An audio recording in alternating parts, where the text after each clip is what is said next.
everybody? Keith here. Hoping everybody's having a good day, enjoying life, living life, loving life. I want to remind everybody, please hit that like, share, and subscribe button. There's a PayPal link down there for anybody who wants to share some love. Always appreciated. Could always use it. And, of course, the StreamYard link is down there for anybody who wants to join the panel. And we have John with us tonight. How you doing tonight, John? Hey, what's up, my friend? Not much. We're going to go through that Trading with the Enemy Act again, of course. And like you mentioned, it's amazing how well this stuff correlates the information we've been researching into that program of economic warfare. And now we're going to be able to understand that commercial system a little bit better. I hope, anyway. And if you guys didn't notice, I did put out a video just an hour ago on how the law flows. It flows from the top down just like a river. So please go check that out if you haven't already seen that. And we're going to go ahead and get into it here, John. Right back where we left off.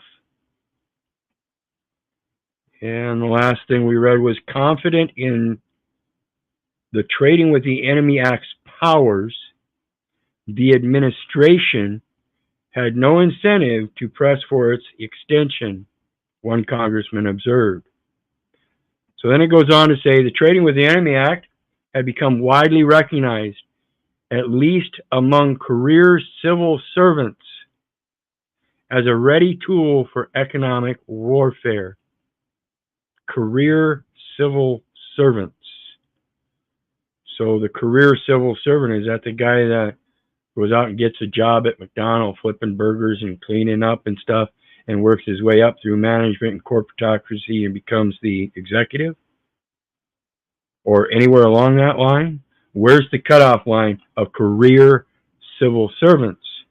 What is a civil servant? Is that the resident and United States citizen as presumed? And that is truly who the tool of economic warfare is being played against domestically. During the 1940s and 50s, presidents had used it as part of their larger strategy to expand U.S. power around the world. Yet after the late 1960s, as the nation's international financial position deteriorated, they increasingly invoked it instead to shore up the U.S. economy domestically.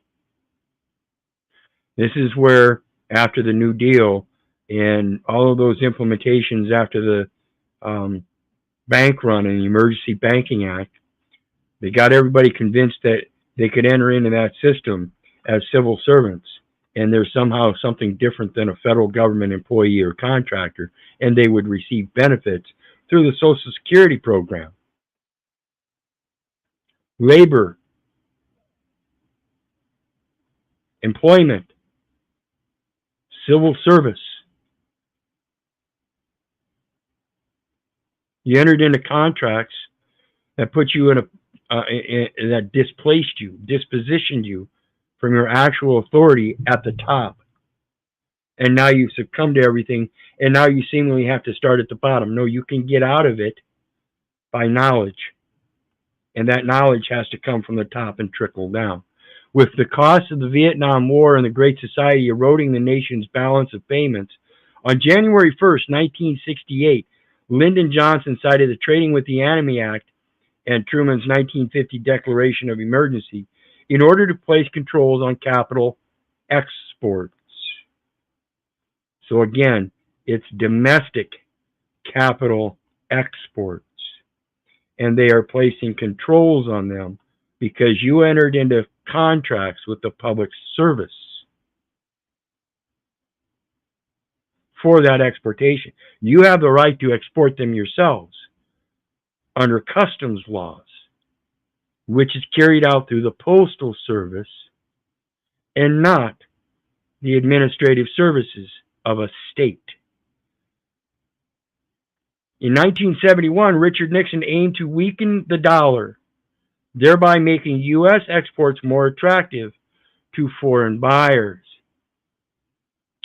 See, when the markets start dropping, people want to sit there and wait for it to hit the bottom, and they'll start buying in. Or when they see it declining, they'll start buying in, thinking that it's going to go up again someday. So they're going to try to hit the very bottom dollar and buy in at that time. This is where they watch those market things, those trends, and they repeat themselves in patterns. In August, he also unilaterally imposed a 10% tariff surcharge on many imports.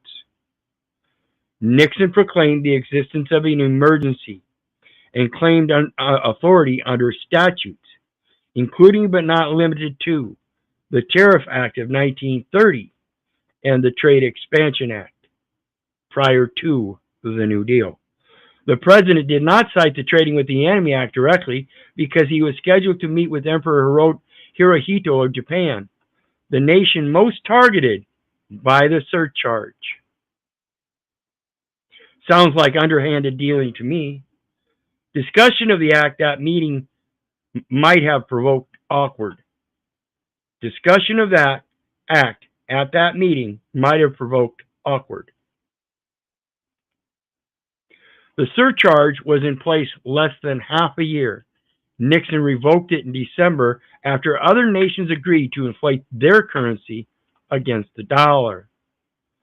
So now you know it's them manipulating through contracts that other nations agreed. That's a contract. That's an agreement. That's the basics of agreement that they will take equal consideration to inflate their currency against the dollar. This is why we ask, what is a dollar as opposed to currency? What species of dollar? But in February 1972, Yoshida International Inc., a New Jersey-based subsidiary of a Japanese firm that imported zippers, sued, alleging that Nixon had exceeded his authority in demanding a return of extra 10% it had paid on its imports.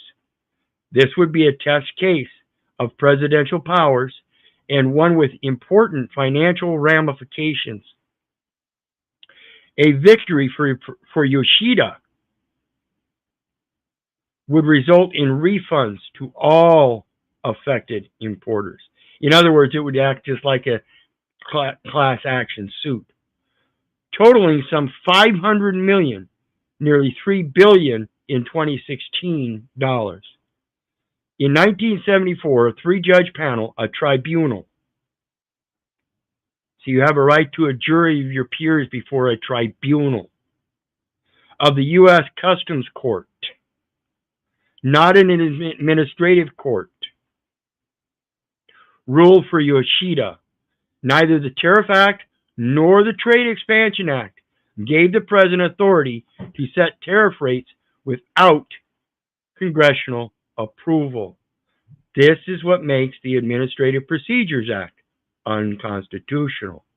You do not have the right to make such discernments and penalties without congressional approval. I don't care what your state legislation does. Administration layers raised the authority of Section 5B of the Trading with the Enemy Act, but the court rejected their argument. It's already set in law, folks. The administration cannot change it by interpreting it in their terms in order to evade the intent. To indulge in judicial rationalization in order to sanction the exercise of power where no power in fact exists, the judges wrote, is to strike the deadliest of blows to our Constitution. It is unconstitutional. This is what the federal Supreme Court ruled against here recently in the Chevron doctrine. It's unconstitutional, telling us the entire judicial administrative rationalization for holding everybody subject to the law because of a presumed contract is in fact unconstitutional. It is a violation of the Fourth Amendment, violating the right of the people to be secure in their person. And the 10th Amendment. Correct, separation of powers, by saying they have the power to contract for you. That brings in the common law tort of executor daison tort, equity deems the beneficiary to be the true owner, and you as an administrator, the court of probate, has no authority to assign the administration of a probated estate when in fact the person is alive. Absolutely. The government appealed, however, and in 1975 an appellate court reversed the lower court ruling. In passing and revising the Trading with the Enemy Act over the years, the court found Congress had granted extremely broad power to the executive. To the executive, not the administration. The executive. Therefore, again, the administrative's misinterpretation of the legislative laws of the executive branch of the federal government through their legislation. Again, I don't care what your statutes say. They cannot be inconsistent with. Whereas the lower court imagined presidential authority to implement tariffs. Again, implement means there has to be contract terms and conditions to implement statutes or executive orders relative to commercial products and commercial services. As a mere twig on a tree of the congressional power over foreign commerce, not domestically imputing that the people here locally do not have the power to contract internally. The appeals court contended that the Trading with the Enemy Act had, Mendel-like, created a crossbreeding which produced an economic emergency branch. The Yoshida ruling preserved the executive branch's expansive reading of the Trading with the Enemy Act. But elsewhere, the 1970s witnessed challenges to executive power unprecedented since World War II. This formed part of a broader disaffection with the federal government in the wake of the Vietnam War and the social and cultural clashes of the late 1960s. So they're using the social and cultural clashes, the division among the people through civil rights movements, feminist movements, gay rights movements, transgender movements, transhuman movements. This is all insanity from those social and cultural clashes that they are using under administrative courts to declare emergencies locally to invoke federal Trading with the Enemy Emergency Powers Act. In 1964, more than 70% of poll respondents said they trusted Washington always or most of the time. By 1972, less than half did.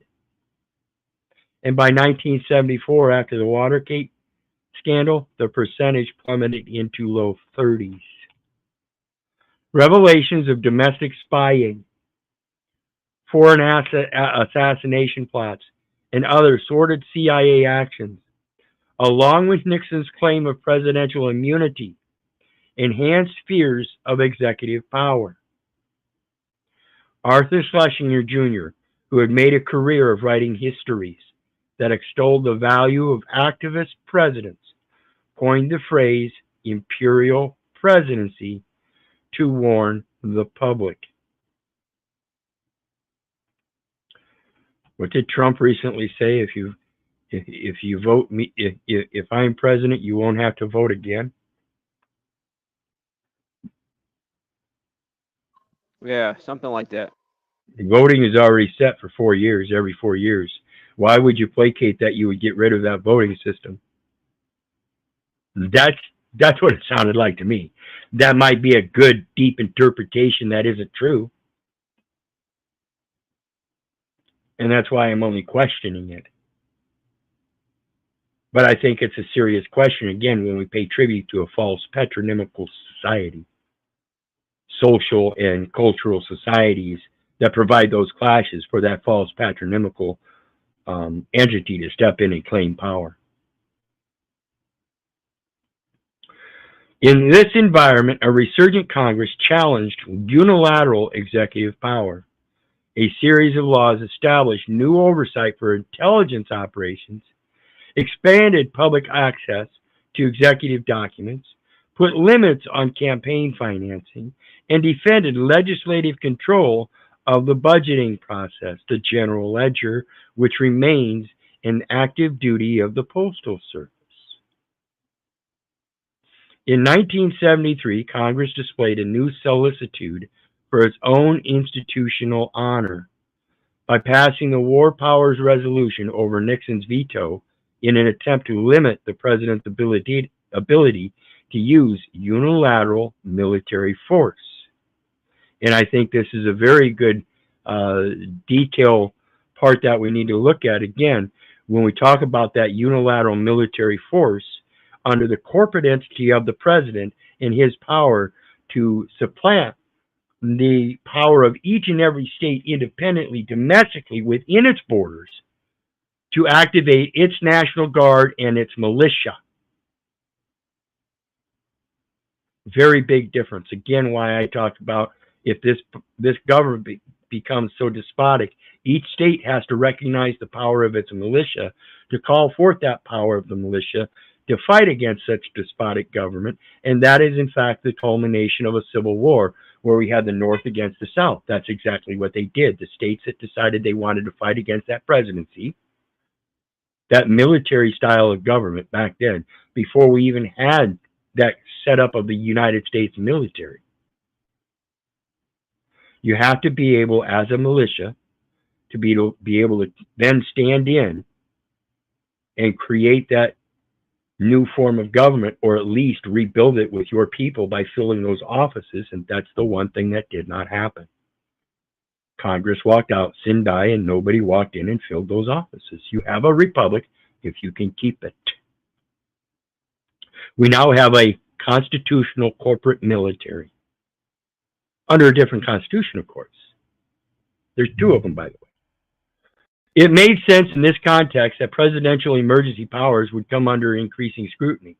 In 1973, a Senate Joint Committee led by Frank Church and Charles Matthias began investigating ways to wind down Truman's 1950 proclamation of emergency, requesting to see copies of every presidential emergency declaration. Committee members were shocked to discover that there were actually 4 states of emergency still in place, including Roosevelt's proclamation from 1933. After 41 years, the Depression finally ending, the New York Times cracked when the emergency was finally terminated. The committee identified 470 provisions of federal law that could be activated by a declaration of emergency and warned that vast range of powers confer enough authority to rule the country without reference to normal constitutional reference. And like I said, the Administrative Procedure Act, according to my research and my opinion, is totally unconstitutional. Again, I agree totally with the Chevron doctrine being rejected by the federal Supreme Court.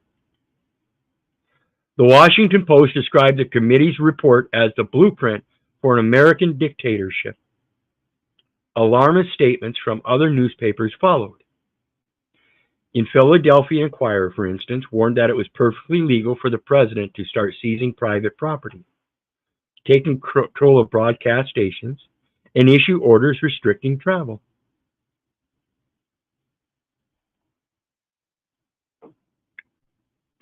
That's what they're saying, and that's exactly what it says. They can proclaim an emergency and restrict your right to travel. This is interference with international trade. They have to recognize that each state has its own sovereignty under its own militia and National Guard, which is the one thing the United States does not have. Washington, D.C. does not have its own militia. It has a corporate military, and it cannot supersede that of the other states. Amidst public scrutiny and legislative assertiveness, which comes through the common law, And this is why it's important for the people to understand equity. So again, that through the common law, they can commit to their militia and put down a despotic government and recreate it or fill the offices as necessary with the proper people. You have to have that knowledge as a militia and know that construct and your status in it. Congress passed the National Emergencies Act in 1976, which ended all existing national emergencies as of 1978 and implemented new oversight requirements. However, at the urging of Ford administration, Congress explicitly exempted the Trading with the Enemy Act. Therefore, it didn't do a fucking thing. It exempted the Trading with the Enemy Act. So the National Emergency Act is, again, nothing but internal domestic controls. Rescinding Section 5B would have canceled numerous programs, which means that allowed them to maintain their internal controls. That's what it's all about, their internal controls for them and their employment, their people, the people that are associated with them and can be administrated under that, not third-party beneficiaries to it, including full or partial embargoes against North Korea, Vietnam, Cambodia, and Cuba, temporary regulations that backed up the Export Administration Act, and foreign funds control regulations that continued to block property of Czechoslovakia, East Germany, and Lithuania, pending settlement with those countries for their legal expropriation of private property following World War II. So again, it still extends back to the World Wars. It is a program of economic warfare. Recognizing how deeply, what do you think is going on in Ukraine right now? Why do you think the United States would agree with them and provide them exports from their own military armaments companies and corporations, as well as other foreign armament companies and corporations in their agreements throughout the world through the UN to provide Ukraine with armaments against Russia, who isn't part of the UN? It's all economic warfare against Russia. Recognizing how deeply woven into the fabric of U.S. statecraft the Trading with the Enemy Act had become, Congress tasked the House with recommending revisions. At first, it appeared that these revisions might be substantial. Representative Jonathan Bingham, a critic of the continued embargoes against Vietnam and Cuba, chaired the subcommittee in charge of examining the matter. In January 1977, Bingham introduced a bill designed to simply repeal Section 5B of the Trading with the Enemy Act of 1917. When that failed, he introduced the Economic War Powers Act, which would have forced the president to consult with Congress before imposing any trade embargo on any country. In other words, being able to dismiss his executive powers to issue executive orders as sanctions against them without the consent of Congress. Congress shall lay and collect taxes, duties, and imposts. So the Trading with the Enemy Act, handing that power over to the president in all cases itself is unconstitutional. And I believe, of course, that's according to my research and in my opinion, and I believe that's the very basis of the unconstitutionality. Both that and the Administrative Procedures Act, and which would have automatically ended any embargo after 60 days unless Congress adopted a concurrent resolution authorizing its continuation. So it would provide for an equitable matter for the president to say, hey, I see something that's a mistake, it's not correct, it could cause us detriment, and I'm going to put an estoppel in here, review this, Congress. If you agree, continue it. If not, continue on with your regular normal course of business with Cuba. Embargoes mandated by international organizations like the United Nations which is where all embargoes extend from, again, because it's the United Nations that's waging a warfare, economic warfare, against the nations that are not part of the United Nations. Again, that's why we ask them, or one of the reasons we ask them for the species of dollar. One of these days, we won't need to ask them for species of dollar, because all currencies around the world will be part of the New World Order, and it'll only be the US dollar, and everything else will be subsequent of that. Unless, of course, you're not involved in that system, and you use the Lord's money, which is your talent, would be exempt from this requirement. So you would be exempt from embargoes mandated by the international organizations like the United Nations by becoming part of that United Nations, thereby lifting the sanctions. That's what happened with Cuba after all those years. They lifted the sanctions because now all of a sudden they wanted to contract with Cuba, because Cuba had shown its equity to its people and survived and did quite well. Bingham may have sensed an opportunity to use revision of the Trading with the Enemy Act to rein in the expanding use of unilateral sanctions. And that's the president putting sanctions out unilaterally without Congress, Article 1, Section 8, laying and collecting that taxes, duties, and imposts. See, if they laid them, they're the ones that control them. He who creates is the one that controls. The president didn't create this shit. Congress did. And again, I remind you, Congress walked out sin die. So it still takes that board of director, either corporately or politically. That's why you have a quorum. The president can't do anything by himself. This correlates with federal or Texas rules of civil procedure that even as the owner of a corporation, you can't file a suit against somebody directly by hiring a lawyer yourself. You have to go through a board of directors. It has to go through a consensus of reasonable and logical men that will say, yes, in the outcome that we lose, we can then indemnify them. Otherwise, in our perspective, we're not in a losing position. We'll move forth with this suit. A memorandum preserved in the subcommittee files criticized the total prohibition of economic and financial transactions with any foreign nation for being ineffective, for impairing the development of an open world economy.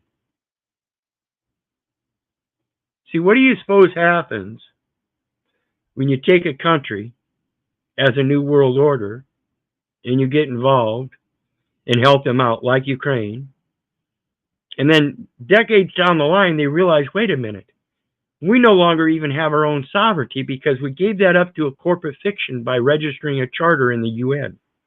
And now we too, just like the people, have given up our natural rights for civilian and military rights, which is total legal fiction. And a majority controls. That's your democracy. That's what you're voting for. And I remind you, you have a republic if you can keep it. They are two different forms of government, people. And the principles of international law, and for leading the undesirable and generally counterproductive isolation of peoples from one another.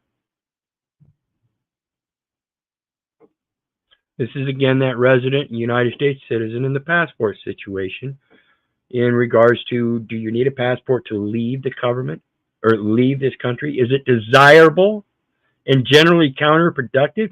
Not at this point, because people are so willing to be that bitch-ass slave to a false, patronymical nation.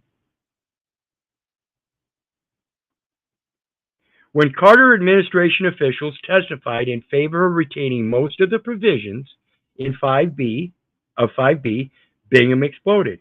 I frankly have not been as angry about anything done in the executive branch in a long time.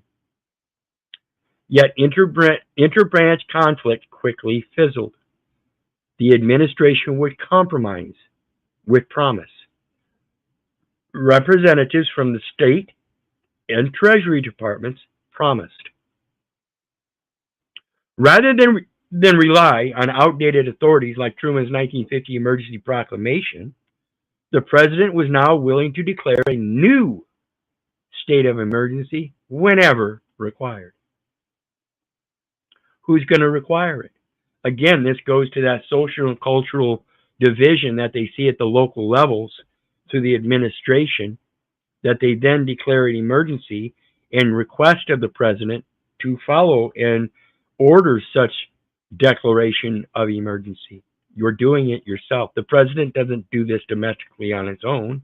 It's because of the people believing they have a right to protest rather than petition the government for redress of grievance for mistaken identification or whatnot. I'm not part of the contract. It's as simple as that. I'm not trading with an enemy, and you're not going to get me involved in your economic warfare program by saying that domestically I have to have a federal or state government ID. That's Gestapo shit, demanding my papers. By demanding my papers, you're demanding that I'm part of a service contract program under your authorization and that you have the ability to enforce it. And if there isn't one, you're going to throw me in the gulag. How fucking dare you?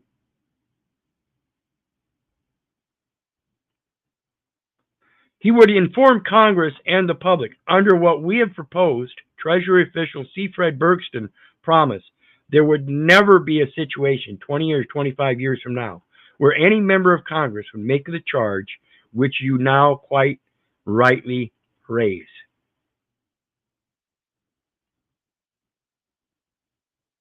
In other words,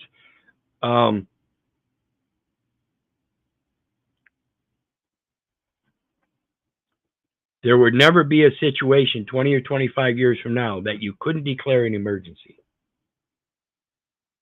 Because it's in the hands of the administration and their interpretation. Tell us your emergency, and as daddy, we'll take care of it. We'll help you consume those contracts and make those bitch-ass slaves behave. That's constitutional violations. Both the Trading with the Enemy Act and its broad powers extending to the administration for their interpretation when they can't alter that interpretation, particularly when that interpretation is a belief. Bingham accepted the peace offering and apologized for his outburst. Perhaps I overstated, he admitted. Instead of debating the merits of the U.S. global sanctions regime, notice they're calling it a regime. It is a military operation. Discussion focused on abstract questions about the balance of power. This is the 10th Amendment, which I also mentioned, the separation of powers. It was not what the administration did that seemed to bother Bingham most, but whether or not the president informed Congress of its actions and whether or not the administration acted in the name of emergencies that no longer existed. Continuing embargoes on Cuba and China might be justified, he argued, but I just don't think it is right for us to base those actions on a false premise. Asking for a review to see if those old premises still exist. So long as the executive declared new states of emergency when needed, Bingham reasoned this problem could be avoided. So again, domestically, it's the administration declaring the emergency and wanting confirmation from the executive. And when they give that confirmation, guess what? Now everybody's assuming again, because you rise up and protest in your social and cultural division and have these protests where you're burning down buildings and harming and injuring each other. And because of the necessity for those public services, they have to come out and put those fires out and have these construction contracts to rebuild everything and reinsure everything at a greater cost and send all the emergency workers out to bring in all the injured and stuff and to care for them over a period of time. See, all this is because of your inability to understand what's actually going on in this, and they're playing you. They love it when you go out in your social and culturalism and protest and your politicalism and your religiosity and your hypocrisy and your insanity and your feelers. They love it. Thus, instead of the Economic War Powers Act, the subcommittee reported out what Bingham called a procedural bill designed to improve the policies and procedures which will govern future uses of emergency powers. Passed by voice vote in the House and Senate and signed into law by President Carter on December 28, 1977, the act amended the Trading with the Enemy Act so as to limit its use to wartime. No longer would a mere declaration of emergency during a peacetime suffice to activate the statute. The problem here again is we are still under emergency war because, again, Congress walked out Sendai, and it's still a corporate military where the expelled government has not refilled those government offices. Article 10 of the Labor Code. Martial law chiefly affects the police and the collection of public revenue for the expelled army, and mainly refers to the expelled army or the invading forces, its army, the safety of its army, and the safety of its operations. And as long as the people of the nation don't stand up and fill in those offices, they are being filled by corporate military personnel. And that's what you get, a democracy and not a republic. The amendment did, however, grandfather in existing sanctions programs, which is why every year the president must certify that Cuban sanctions continue to be in the national interest. If the Cuban sanctions are not in the national interest, then they don't apply. So I got to ask you, John, are sanctions, oops, I missed him. He's no longer here. I got to ask you, people, under Article 10 of the Bill of Rights, separation of powers, is it against the interest of the United States to make false claims against the very American people that give them their just powers in good faith of public service, which is in fact a public trust dependent upon morals and ethics? I don't think it serves their interest to be providing for domestic sanctions unless you can prove that the very people that you're sanctioning are independently named and identified under that sanction. But to provide blanket sanctions against the people is not of the proper interest under the separation of those powers. You have no delegatory authorities. Neither does Congress, neither does the president. Neither executive, legislative, judicial, or administrative has any powers other than those which are sanctioned by or granted by the people.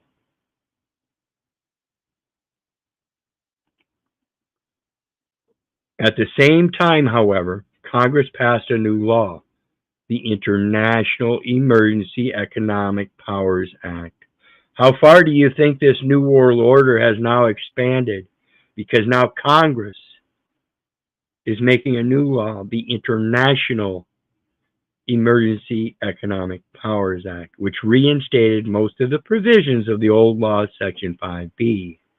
In other words, while presidents could no longer invoke the Trading with the Enemy Act during peacetime, they could now rely on the IEEPA for nearly all the same powers, because now they can recognize each and one of you as a foreigner under international law.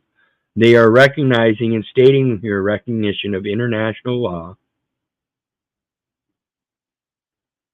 And this is what I've been telling you all along. Again, go back to my video earlier from tonight where we talked about the law flows down just like a river.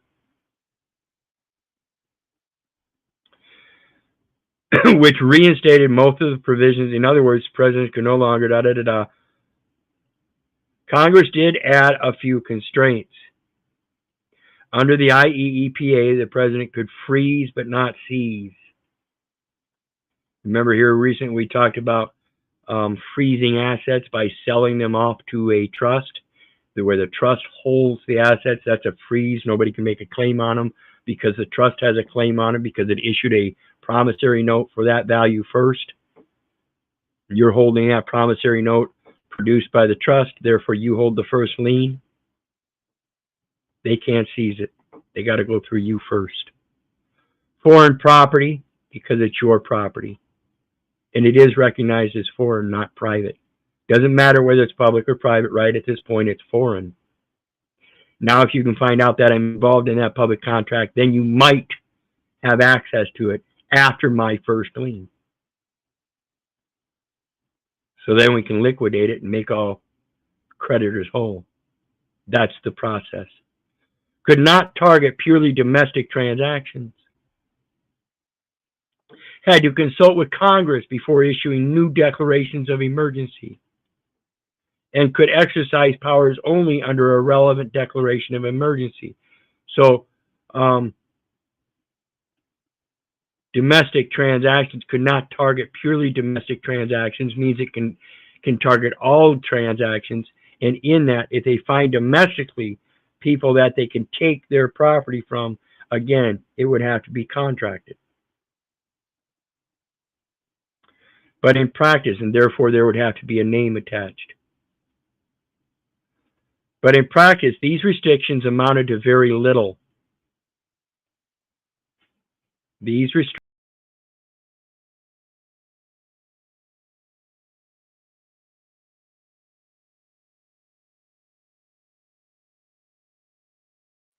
My apologies, people. I hit the wrong button. So let's get back to it.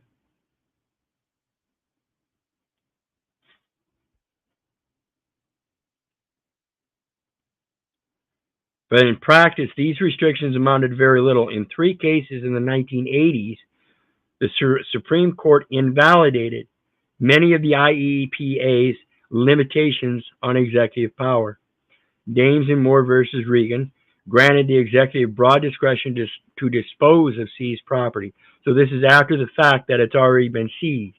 So it means it has to have followed a procedure to seize it first after it's frozen, which means it has to have followed a procedure administrative in order to freeze it first. So again, it has to be the administrative freeze has to be valid first. Held that Reagan administration could expand Cuban sanctions to include activities that were not illegal when the Trading with the Enemy Act was grandfathered in 1977. And in INS versus Chadha, 1983, found that the legislative veto at issue in Congress's ability to invalidate a president's proclamation of national emergency was unconstitutional.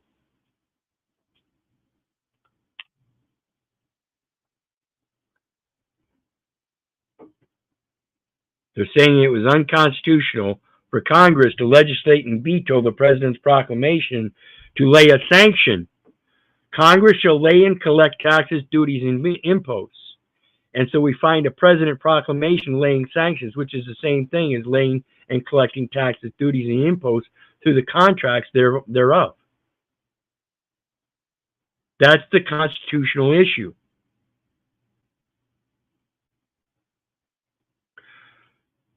Oops.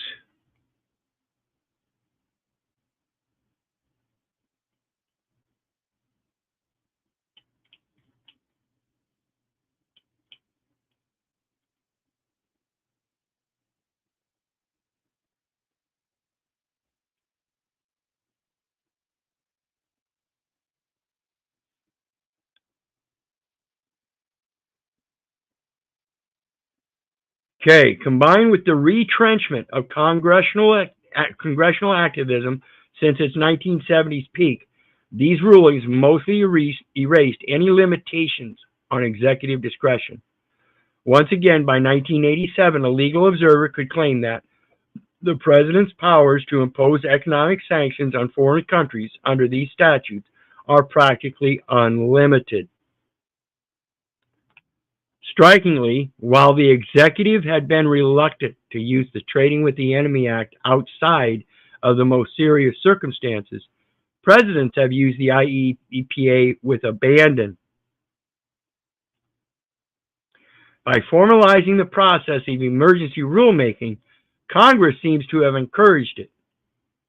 As of February 2018, there were 28 active sanction programs, nearly all based, at least in part, on national emergencies declared pursuant to the IEEPA. Targets include terrorists, drug dealers, dictators, enemy rogue failed states, organized crime, and 6 justices of the Venezuelan Supreme Court. Notice it does not say foreign. So this is going to the Patriot Act, calling a lot of people out on American soil domestic terrorists. Is that in the interests of the United States? Is that in the interest of the United States of America? Is that in the interest of the American people to allow this to continue? Is that in the interest of the American people not to comprehend their unlimited powers of contract and trust? As sanctions have become a normalized, permanent component of American foreign relations, corporations have designed internal company policies to enforce their proscriptions. This is why during the mask mandate, we had all these private companies that were supposed to be providing public accommodations saying, no, that doesn't apply. You have to wear the mask. Failing to do so, as when the Honda Corporation of America leased cars to Cuba's Canadian embassy, can result in Treasury Department fines. So in other words, Honda Corporation imported cars through Canadian embassy, which the United States had a contract with, and therefore it violated the United States embargo on Cuba by entering into contract with another country that had a contract with the United States, enforcing that embargo, and tried to use an external contract between them and Canada to then transfer those cars to Cuba so Cuba could still get those cars.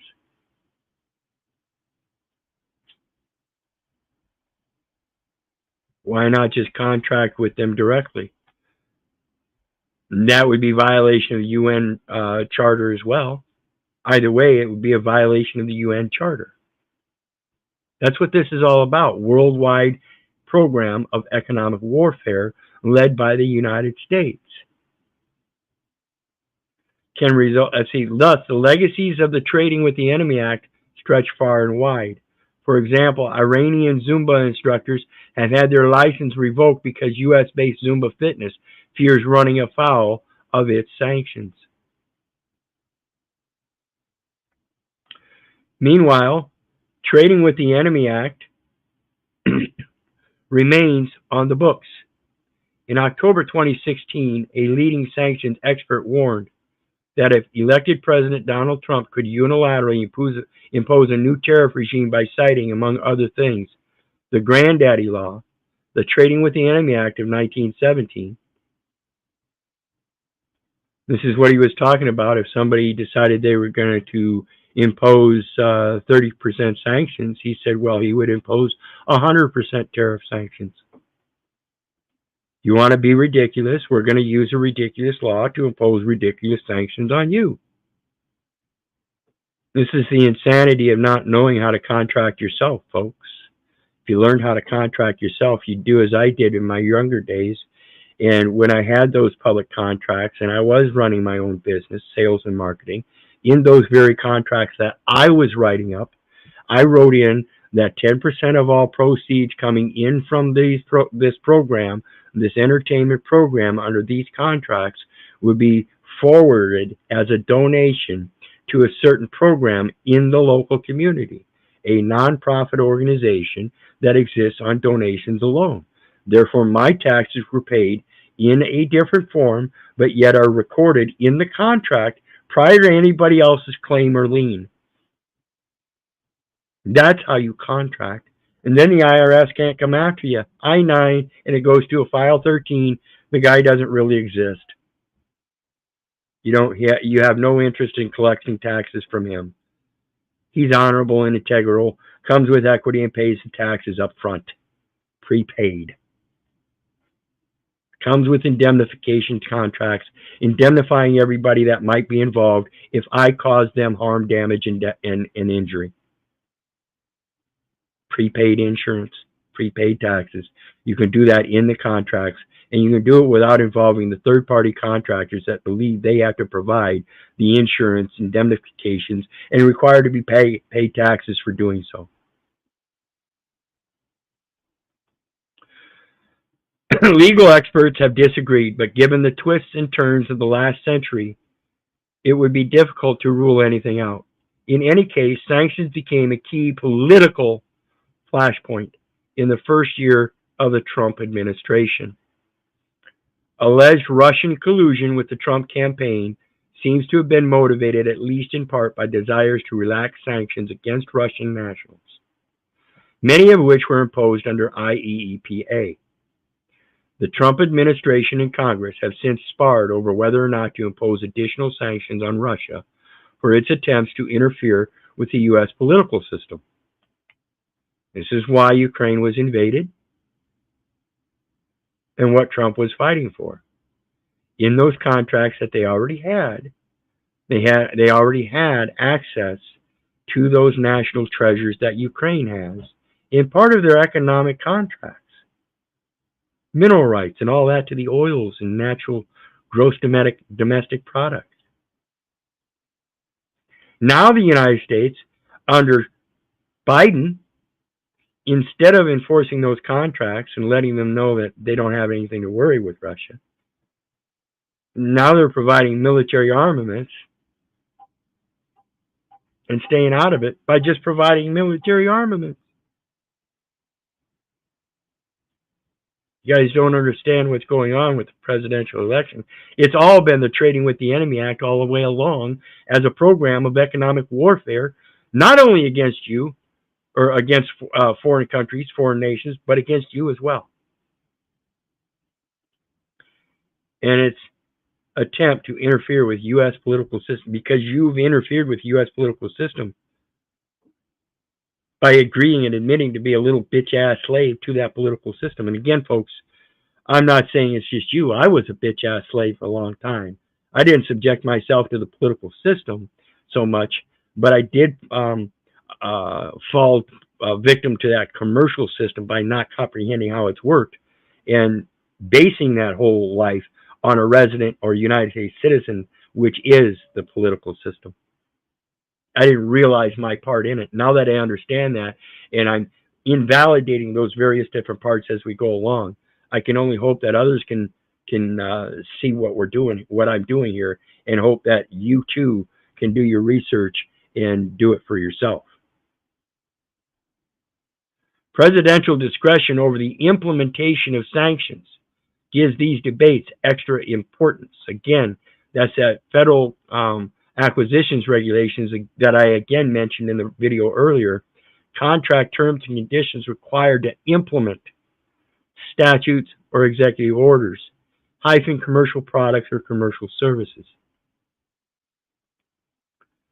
The authors who drafted the Trading with the Enemy Act in 1917 would no doubt be surprised to know that their creation shaped the politics of presidential scandal in 2017. But this should be less surprising in light of how succeeding administrations have woven the act into the fabric of 20th century U.S. foreign policy. The administrations wove it into there, telling us again that the executive, legislative, and judicial is handing everything to the administrations under delegations for them to make the interpretations based on the local communities that they serve in, and that's you in your social and cultural and political biases coming together or dividing each other in your protests and causing all of this. You are the cause through your very induced nature of being social, cultural, or political in some kind of religious dichotomy where you don't understand the true nature of your living soul.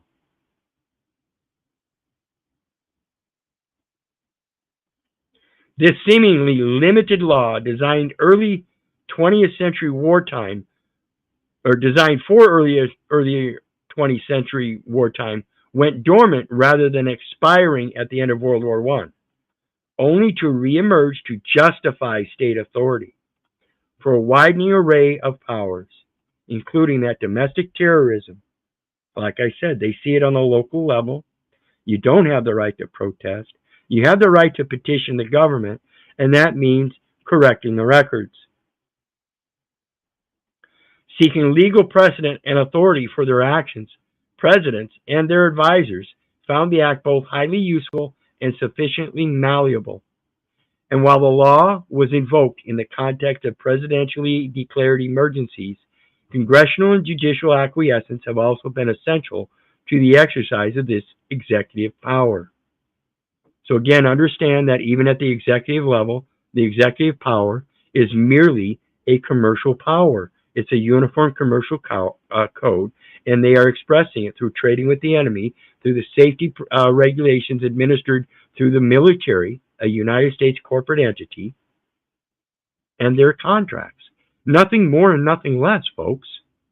They have no authority. They have contracts, and it's presumed, assumed, and implied that you are directly involved in those by signing their official documentations and not knowing the contract terms and conditions therein.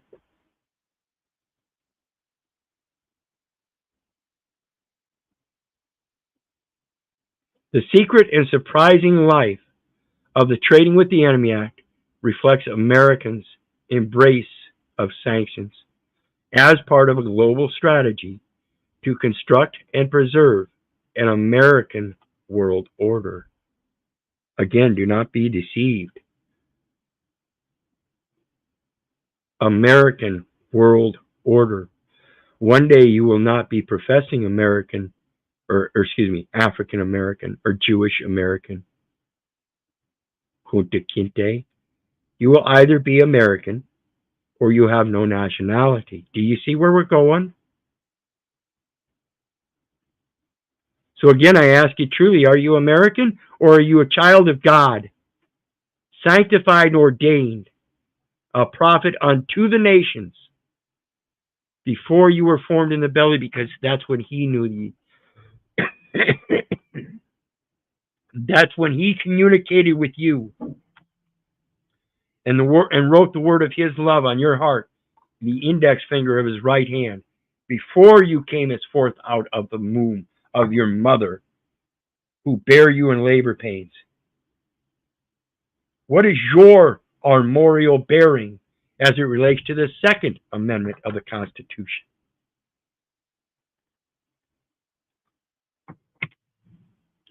And the law provides one example of how the expansion of U.S. power has required the development of new repertoire of legal techniques. Legal techniques, which are the contract terms and conditions, always contracts, and always presumed and believed to be correct.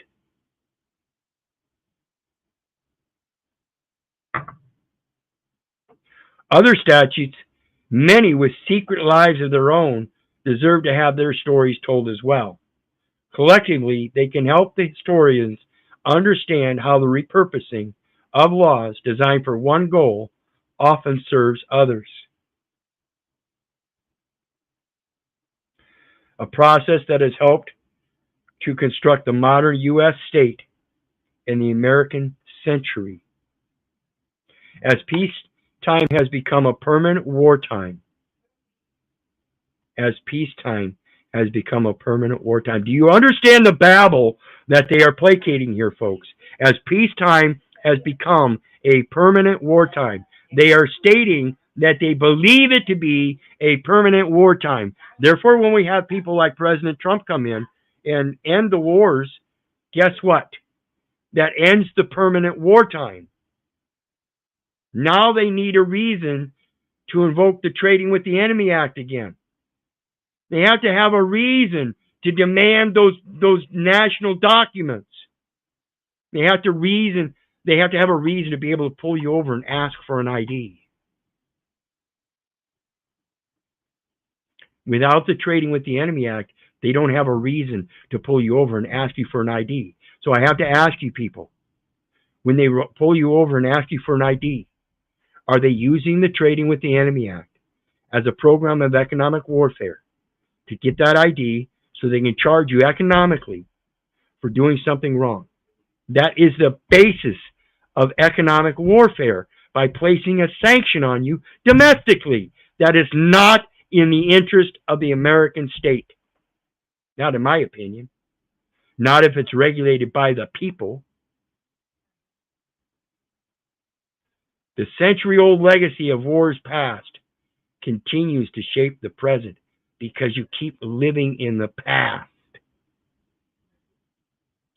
Keep living in the past. You prefer to think that there is an ongoing war and that it is permanent, despite the fact that you have evidence in front of you, no matter what you think about Trump, that during his presidency, there were no wars.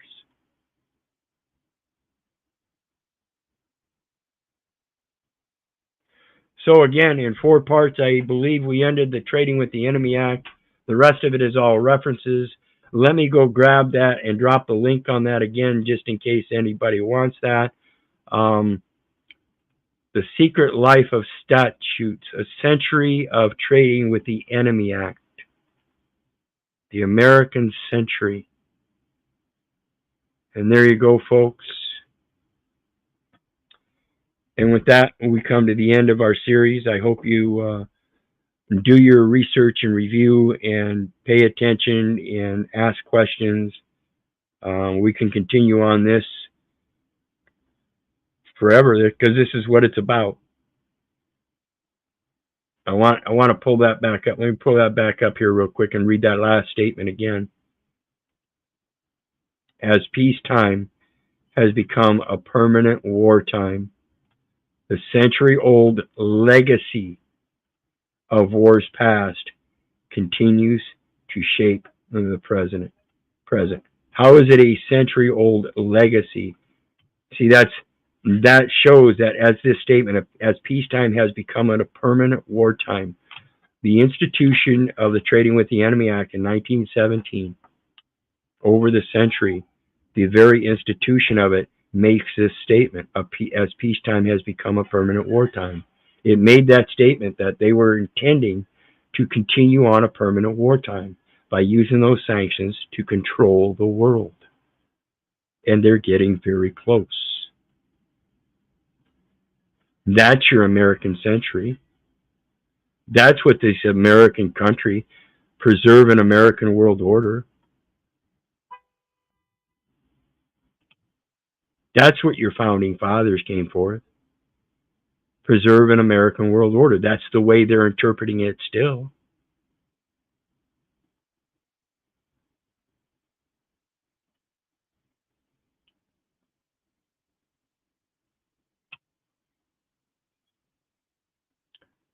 That's okay, Laura. You still got the message. Whether you're on El Perro, Keith Little, or Heckle-Bus. It's a good reminder, folks. Please hit that like, share, and subscribe button. Go ahead and hit that PayPal link down in the details section. And while you're down there, check out all the other links I'm on. It's got all the social sites, the Facebook pages, my Facebook groups, freedomfromgovernment.com. I believe it's got MeWe on there, my YouTube channels. So go check those out.